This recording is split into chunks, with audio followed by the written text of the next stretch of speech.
कहते हैं सदगुरु कबीर साहब जब 20-25 साल के हुए थे, तभी से ही उनकी ज्ञान की चर्चा उनके विषय में मतलब चर्चा के विषय बन गए थे।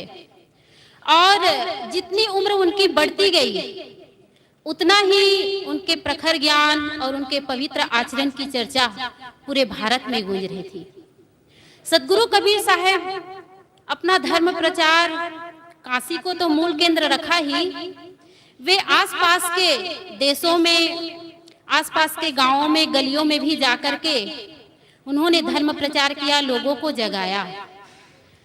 तो इस तरह से कहते हैं कि सदगुरु कबीर साहब बचपन से ही वो प्रखर बुद्धि के थे, चिंतनशील थे। और ये भी बताया जाता है कि स्वामी रामानंद जी उनके गुरु थे। हो सकता है कि इंसान के कई गुरु होते हैं, तो रामानंद जी भी से भी कुछ ज्ञान मिला होगा, तो उनको भी गुरु बनाए होंगे। लेकिन वास्तविक बात यह है कि सदगुरु कबीर साहब के उनका स्वयं का विवेक ही उनका गुरु था। वे जब तक रहे, सामाजिक, धार्मिक और आध्यात्मिक तीनों क्षेत्र में आंदोलन करते रहे। मानवता को ही एक जाति बताई, मानवता को ही उन्होंने धर्म बताया और आत्मा को ही परमात्मा बताया। अभी हम सब संत श्री करमचंद साहब से सुन ही रहे थे कि वे जब तक रहे दुनिया को अंधविश्वास और चमत्कार से ऊपर उठाते रहे। लेकिन आज हम देखते हैं कि शिक्षा जितनी बढ़ती जा रही है, विज्ञान जितनी उन्नति करती जा रही है, लोग समझदार होते जा रहे हैं, लेकिन अंधविश्वास और चमत्कार के प्रति वो विचार ही नहीं कर पा रहे हैं, इस पर वो सर्च ही नहीं कर पा रहे हैं। और जितने पढ़े लिखे लोग हैं, उतने अंधविश्वास और चमत्कार में पड़े हुए हैं।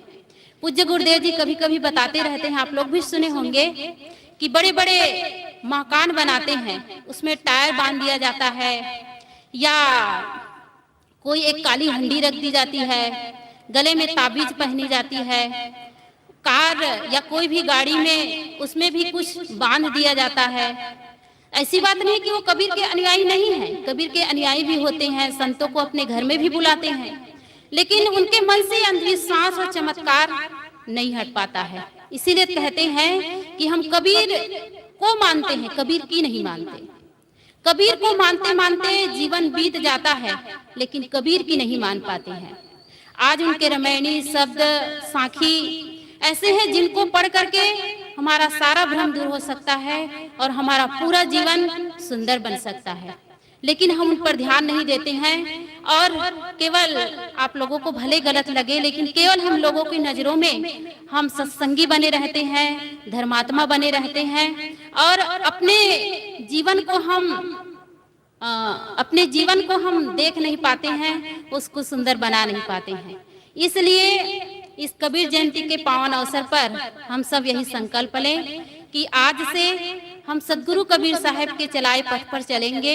पूरा ना सही, थोड़ा ही चलें, तो थोड़ा चलते चलते हमारा जीवन सुंदर बन जाएगा। तो इन्हीं शब्दों के साथ मैं संत सम्राट सदगुरु कबीर साहब के चरणों में सत सत नमन करते हुए अपनी वाणी को यहीं विराम करती हूँ। बोलिए सदगुरुदेव की।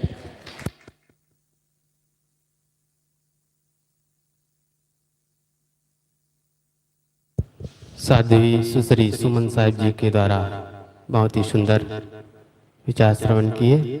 आइए विचारों की अगली कड़ी में कबीर ब्रह्मचारिणी आश्रम जोडवट बोडेली से पधारी हुई साहिब सुश्री जया साहिब जी से मैं निवेदन करता हूं कि आप इस अवसर पर अपने विचारों से हम सबको लाभान्वित करें। बोलो सदगुरुदेव की जय।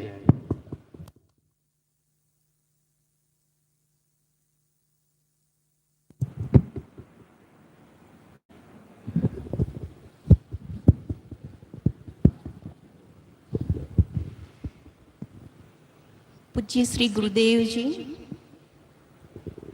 अर्चनीय वंदनीय मुद मंगलमयी संत समाज, आत्मीय प्रिय भक्त सज्जनों, माताओं तथा बहनों, आज की इस पावन अवसर पर थोड़ी सी बातें।